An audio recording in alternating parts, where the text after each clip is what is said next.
ధర్మాగ్రహం అనేది సమాజం కోసమో ప్రజల కోసమో న్యాయం కోసమో వచ్చే ఆగ్రహం ధర్మాగ్రహం. అటువంటిది మూర్తీభవించిన వ్యక్తి ఆయనకి మాత్రమే సరిపడేలా తీర్చిదిద్దిన ఈ హరిహర వీరమల్లు స్టోరీ ఇది ఆయన తప్ప ఇంకెవరు చేసినా రాణించదని ప్రగాఢంగా నమ్ముతున్నాను.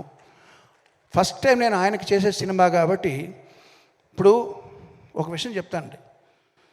నాలాంటి వాళ్ళకి మన ఇక్కడ ఉన్న చాలామంది లాంటి వాళ్ళకి సక్సెస్ వస్తే బలం పెరుగుతుంది, ఫ్లాప్లు వస్తే కొంచెం డౌన్ అవుతాం. అంటే ఏంటి, మన చలిమంట కాచుకున్నప్పుడు వాన పడితే ఆ మంట ఆరిపోద్ది, లేదా దాంట్లో కొంచెం పెట్రోలో లేదా కట్టెలో వేస్తే కొంచెం మంట పెరుగుతుంది. ఇలాగా జయాపజయాలతో సంబంధం లేకుండా దూసిపోయే కార్చిచ్చే పవన్ కళ్యాణ్. కార్చిచ్చు మీద ఎంత వాన పడినా అది ఆగదు. అది అట్లాంటి పవన్ కళ్యాణ్ గారికి చేసేటప్పుడు మనం ఎంత శ్రద్ధగా చేయాలి, ఫస్ట్ టైం చేస్తున్నాం మంచి పేరు తెచ్చుకోవాలి.